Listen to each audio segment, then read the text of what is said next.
Hello everyone, मेरे channel में आप सबका स्वागत है। मेरा नाम है मृणालिनी। चलिए देखते हैं इस रीडिंग के माध्यम से यूनिवर्स आपको क्या मैसेज देना चाहते हैं। डियर यूनिवर्स, प्लीज़ बताइए जो भी कलेक्टिव इस रीडिंग को देख रहे हैं उनके हाईएस्ट गुड के लिए आप उन्हें क्या बताना चाहते हैं। Dear universe, thank you for your grace, thank you for the love, thank you for healing, thank you for transformation, thank you for guidance, thank you for clarity, thank you for validation, thank you for protection. Dear universe, thank you very much.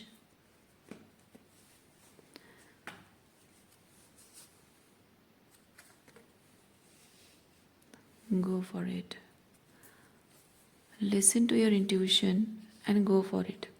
पहले से ही आपको universe sign दे रहा है, already दे चुका है। ये एक confirmation है, नहीं कंफर्मेशन नहीं है, ऑलरेडी आपको साइन दे चुका है, कंफर्मेशन दे चुका है। और इसके रिगार्डिंग कुछ है जो आप प्रोक्रेस्टिनेट कर रहे हो। यस, क्योंकि रीडिंग के स्टार्टिंग में अगर आया है तो ऑलरेडी आप बहुत क्लियर हो इस चीज़ को लेकर, पर कुछ ना कुछ शायद प्रोक्रेस्टिनेशन है, डिलेज हैं जो आपकी तरफ से है।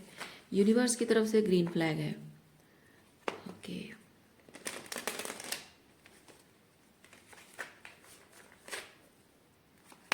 देखते हैं क्या मैसेज है।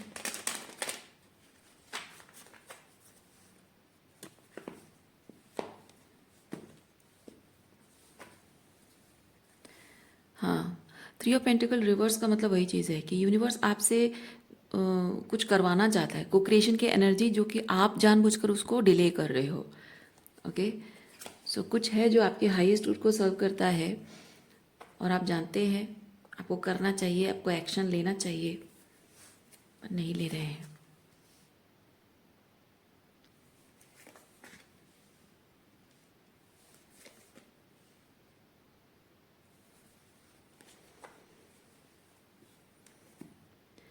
जो भी आप एक्शन लेने को प्रोक्रेस्टिनेट कर रहे हैं वो चीज़ आपके हाईएस्ट गुड के लिए आपको पता तो है, लेकिन जब उसके लिए आप एक्शन लोगे वो थोड़ा सा ओवरवेलमिंग हो सकता है,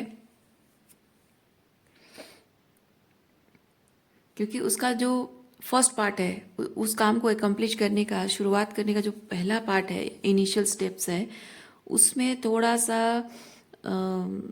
हो सकता है कि थोड़ी डिस्कम्फर्ट हो। किस तरह की डिस्कम्फर्ट? क्योंकि ये होता है थोड़ा सा मर्की वाटर,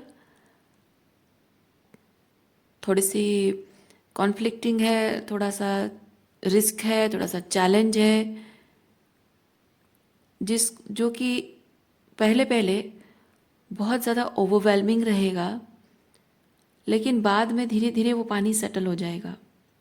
लेकिन वो फर्स्ट इनिशियल्स जो आप नहीं करना चाहते हो, उसकी वजह से डरते हो आप।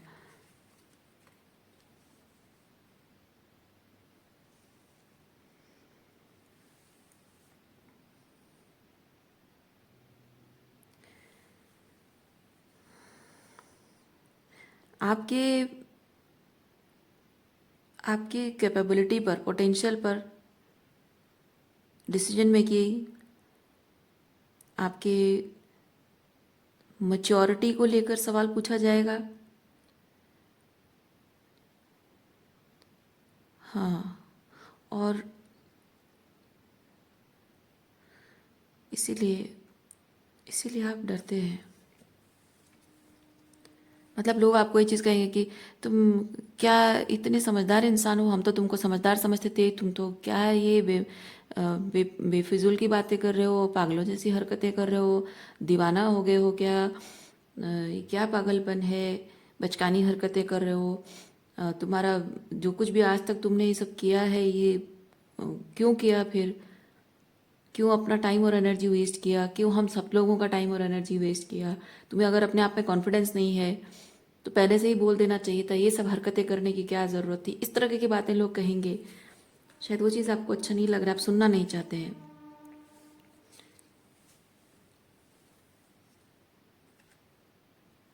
हाँ, किंग ऑफ सॉर्ड्स वैसी एनर्जी है।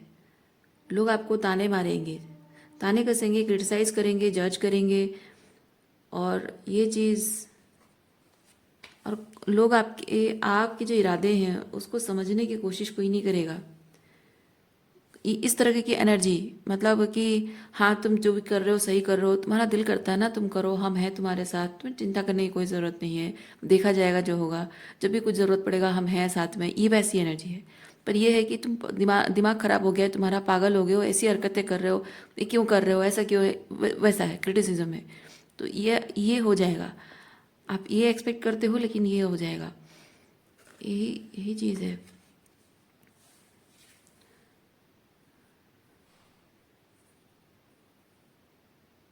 आपके मैनिफेस्टेशन पावर पर लोग सवाल उठाएंगे। यानी कि आप क्या चाहते हो आप खुद श्योर नहीं हो, कभी ये कभी वो, इसमें इससे कहाँ से वहाँ जंप करते रहते हो, मतलब तुम भरोसे लायक नहीं हो। इस तरह की हरकत, अगर इस तरह की हरकतें करोगे तो तुम पे कोई भरोसा नहीं करेगा, किसी चीज़ के लायक नहीं हो, इस तरह से बातें करेंगे लोग। आप या फिर आप अपने बारे में ये सोचते हो कि मैं अगर ऐसे यहाँ से वहाँ जंप करता रहूँगा, या इतने सालों का इतना एस्टाब्लिश्ड सब कुछ छोड़कर मैं एकदम से ज़ीरो से फिर नया करके कुछ स्टार्ट करूँगा, तो मैं, कौन मुझ पर भरोसा करेगा। करियर फील्ड में भी ये चीज़ हो सकता है कि आप बहुत सालों से एक जॉब कर रहे हो, ऑल ऑफ ए सडन आपका मन कर गया कि आप जॉब छोड़ दो और कुछ स्टार्ट कर रहे हो, तब लोग कहेंगे अब पहले से ही सोचना चाहिए था, क्या ये सब चीज़ें कर रहे हो, बीच में सब अचानक इतना कुछ करने के बाद अचानक से बीच में सब कुछ छोड़ दिया, तुमको किस भरोसे हम काम पे रखेंगे। इतने सालों से अगर तुम नहीं संभाल पा रहे हो, इतने मतलब इतने सालों से ही जॉब करते आ रहे हो, ये सब चीज़ें करते आ रहे हो, अचानक से छोड़ दिया, क्या पता हमारे यहाँ पे भी काम करोगे अचानक से सब कुछ छोड़ दोगे। हम्म। या फिर हो सकता है रिलेशनशिप को लेकर भी आपको इस तरह से ख्याल आ रहे हो। अच्छा, देखते हैं क्या है।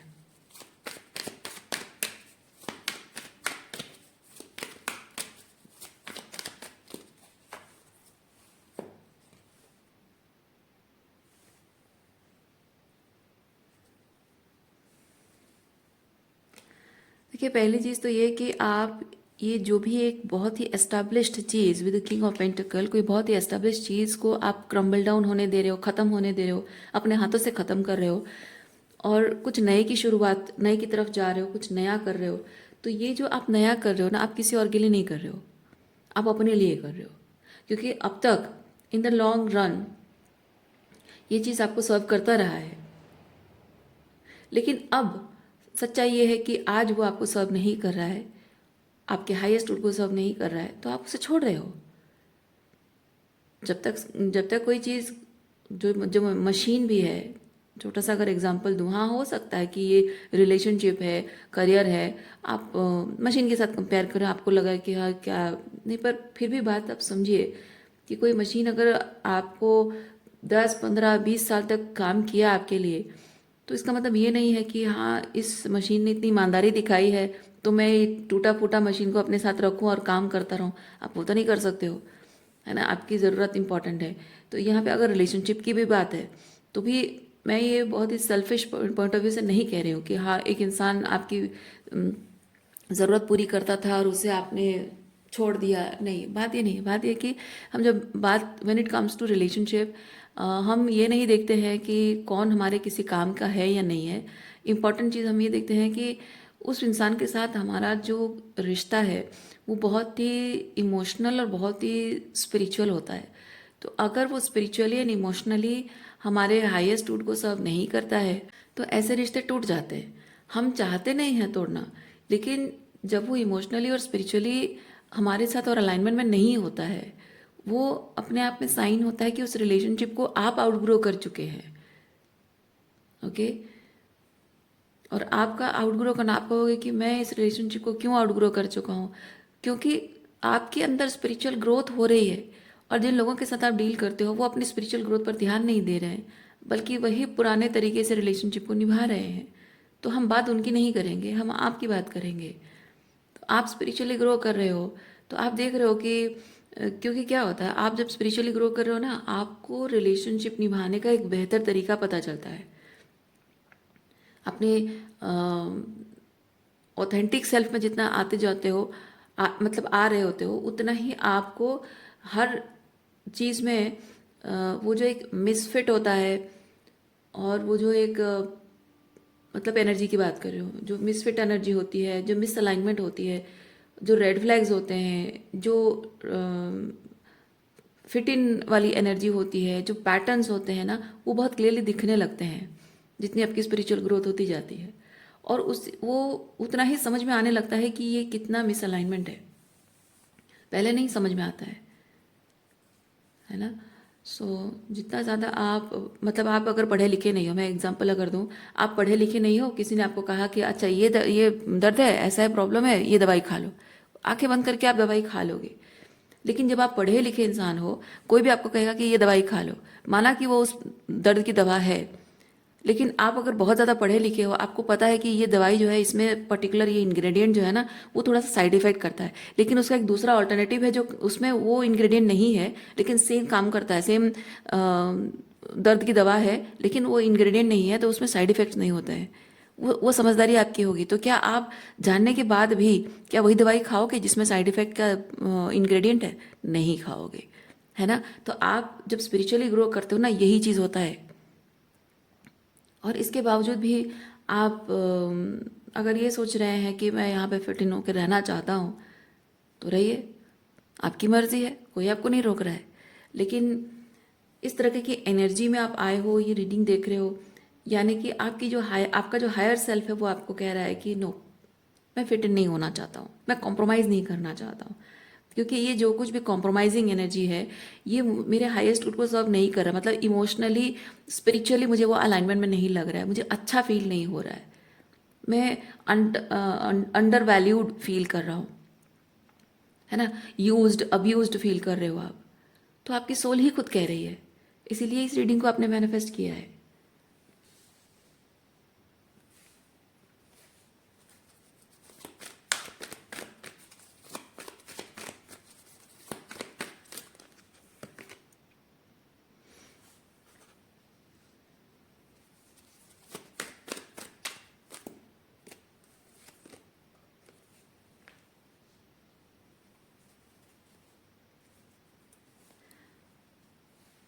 Choosing new direction. New direction choose करने के बारे में दो तरह की एनर्जी आपकी है, एक अनलाइकली है और एक यस है। दोनों में से किसे चुने आपको समझ में नहीं आ रहा है। यस तो है कि आपकी आपका हायर सेल्फ कह रहा है, आपकी सोल रेजोनेंस है कि हाँ, ये चीज़ मुझे करना चाहिए। लेकिन अनलाइकली क्यों है? सिर्फ इसी वजह से कि यहाँ लोग आपको जज करेंगे, लोग आपके बारे में बातें करेंगे, क्रिटिसाइज करेंगे, कोई आप पर भरोसा नहीं करेगा।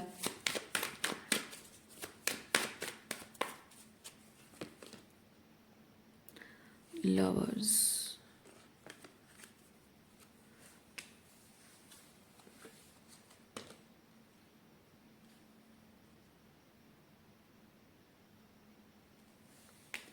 यूनिवर्स आपको ये चीज़ कह रहा है, आप आगे जाकर अपनी ज़िंदगी में, देखिए स्पेसिफिकली अगर ये लव लाइफ के बारे में है, आप अगर सोच रहे हैं कि मैं अगर अपनी शादी शादी तोड़ दोगे, या फिर एक गर्लफ्रेंड है, डिपेंड करता है कैसा है, मतलब बॉयफ्रेंड गर्लफ्रेंड रिलेशनशिप है, या फिर आप मैरिज रिलेशनशिप में हो और उस रिश्ते से, मतलब रिश्ता टूट रहा है, ब्रेकअप हो रहा है, तो जो भी है, शायद आपको ये चीज़ लग रहा है कि विद द लवर्स आगे जाकर भविष्य में अगर आप एक रिलेशनशिप अगर मैनिफेस्ट करते हो, तो आपने इस रिलेशनशिप को क्यों छोड़ा, आपका पास्ट का जो रिलेशनशिप है उसे क्यों छोड़ा, उसका जो स्पिरिचुअल एस्पेक्ट है, अगर कोई सामने वाला उस चीज़ को नहीं समझ पाएगा और इस तरह से आपको जज करेगा कि तुम तो अपनी इतने लंबी शादी नहीं निभा पाए, तो मेरे साथ क्या निभाओगे, कोई कहेगा, तब आप क्या करोगे?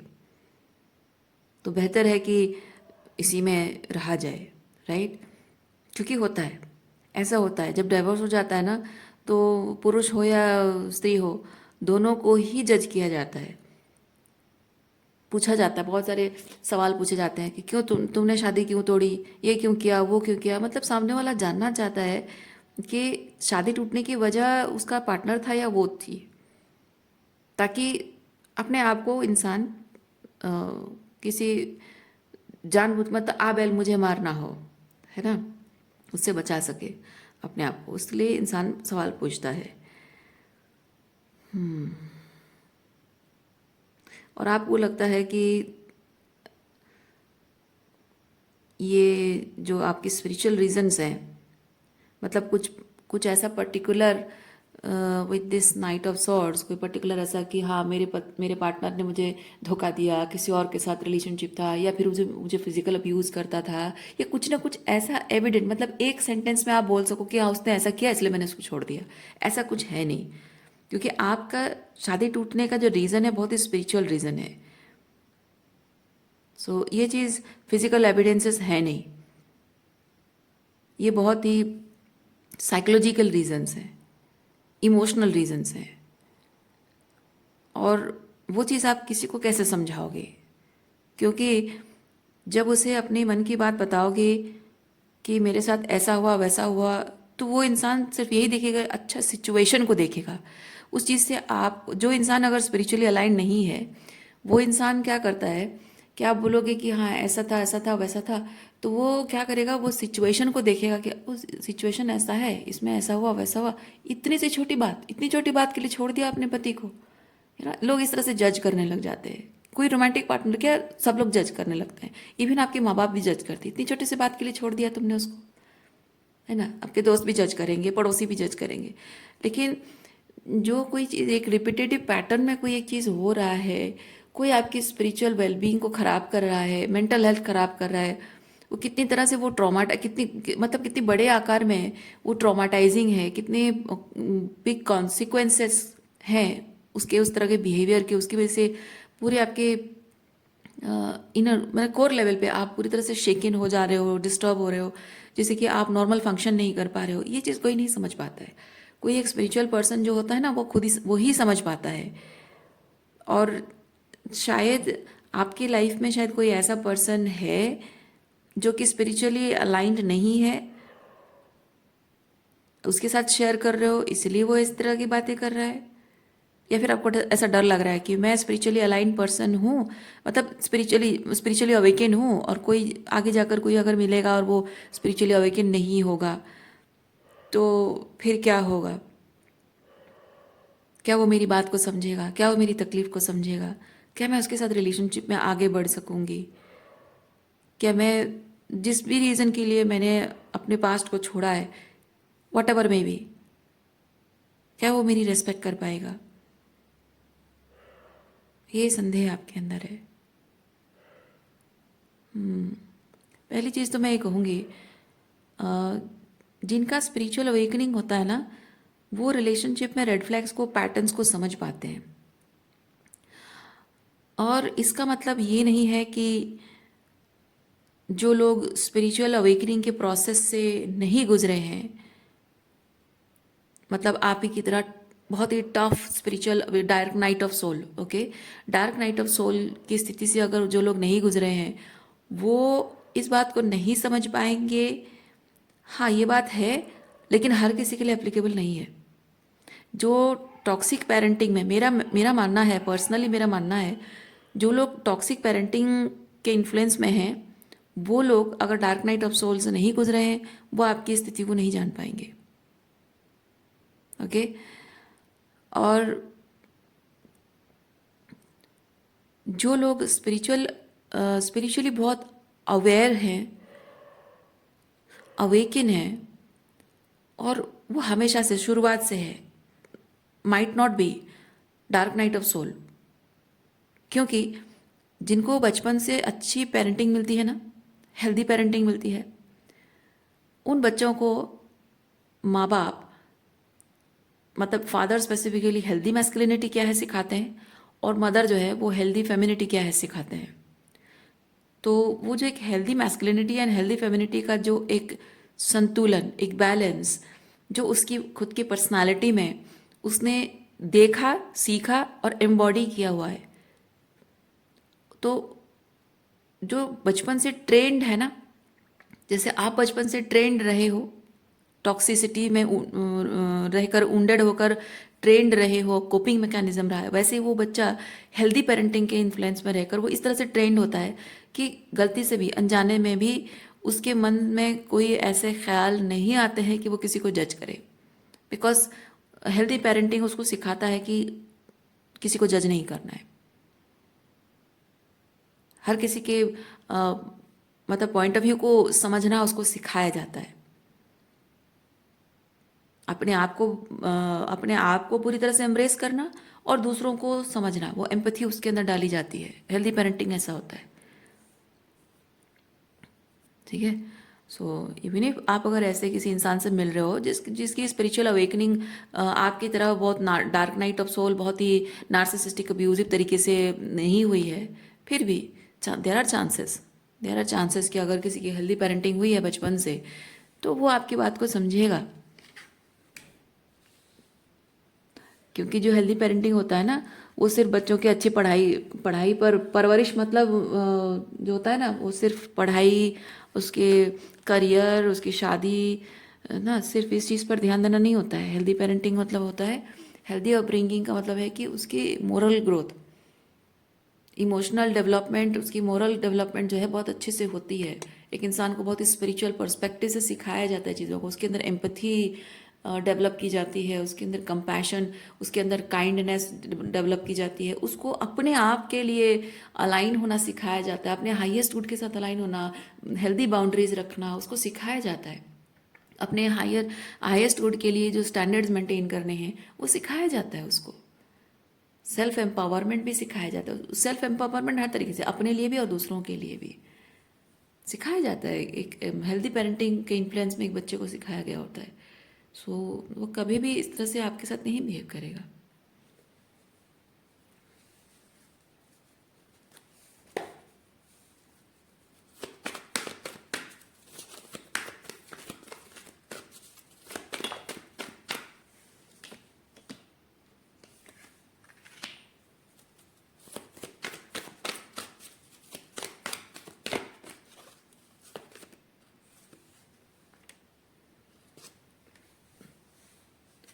Acceptance, day dream and ground your self.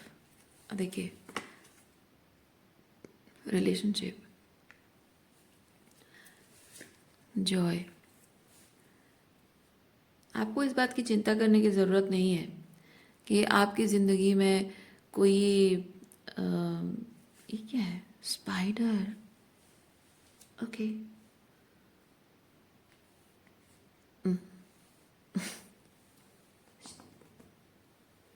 Spider, देखिए आपकी रीडिंग में स्पाइडर आने का भी कुछ सिग्निफिकेंस है। स्पाइडर स्पिरिट, स्पाइडर स्पिरिट ये चीज़ क्या चीज़ बताता है पता है? आप जो भी मैनिफेस्ट करना चाहते हो वो आपके इमेजिनेशन के हिसाब से बड़ा है, ओके। आपको देखिए, जैसे हमारा मैसेज हमको मिल गया ना, स्पाइडर चला भी गया। आपको जो मैनिफेस्ट करना है आपकी इमेजिनेशन से बड़ा है। आप आज जो हैं उस हिसाब से आपको ये ट्रेन किया गया है, साइकोलॉजिकली आपको इस तरह से प्रोग्राम किया गया है कि आपको लगता है कि आप जो मैनिफेस्ट करना चाहते हैं वो संभव नहीं है। लेकिन लेकिन स्पाइडर से स्पिरिट ये बताता है कि वो पॉसिबल है। तो आप कंटिन्यूअसली, आप जानते हैं कि आपको क्या चाहिए और उसके लिए आपको किस तरह से अलाइनमेंट में होना चाहिए, आपको वो समझना है। दूसरा चीज़, उस चीज़ पर आपको काम करते जाना है। जब आप उस चीज़ को काम करते जाओगे यानी कि आप ग्राउंड करोगे उसको, एक फाउंडेशन दोगे, ठीक है। सपने हैं और फाउंडेशन दोगे आप उसको। जब उस चीज़ पर आप काम करोगे तो जैसे जैसे वो चीज़ बनती जाएगी, मतलब अलाइनमेंट होती जाएगी, आप अपने पर्पस के साथ, अपने ड्रीम्स के साथ अलाइन होते जाओगे, उतना ही आप एक्सटर्नली उस चीज़ को अपने आसपास मैनिफेस्ट होता हुआ देख पाओगे।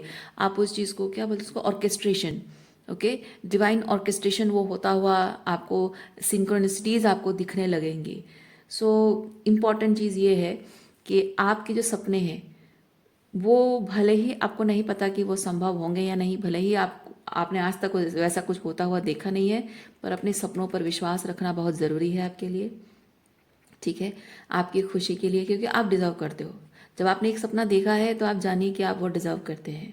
और जॉय कार्ड बताता है वही हाई वाइब्रेशन में रहना, क्योंकि आपके सपने पूरे होने के लिए एक मैजिकल पावर डेवलप होती है। जब आप बहुत हाई वाइब्रेशन में रहते हो, अपने सपनों पर विश्वास करके उस पर काम करते रहते हो, तो एक एक मैजिकल पावर आपके अंदर डेवलप होती है। अपने सपनों को पूरा कर पाने की जो क्षमता बढ़ती जाती है, और वो बहुत ज़रूरी है। ठीक है, तो जितना ज़्यादा आप अलाइनमेंट में रहोगे, उतना ही आपके सपनों को पूरा करने के लिए आपको एक एक करके दरवाजे खुलते जाएंगे, रास्ता ओपन होता जाएगा। ठीक है, तो वही चीज़ आपको बता रहा है, ये कार्ड्स बता रहे हैं और ये स्पाइडर भी बता रहे हैं। देखिए आपको बाय बोलने आया। ठीक है, सो मैं रीडिंग यहीं पे रखती हूँ। उम्मीद करती हूँ इस रीडिंग से आपको कुछ क्लैरिटी मिली हो। मैं आपको नेक्स्ट रीडिंग में मिलती हूँ। अपना ख्याल रखिए, खुश रहिए, बाय।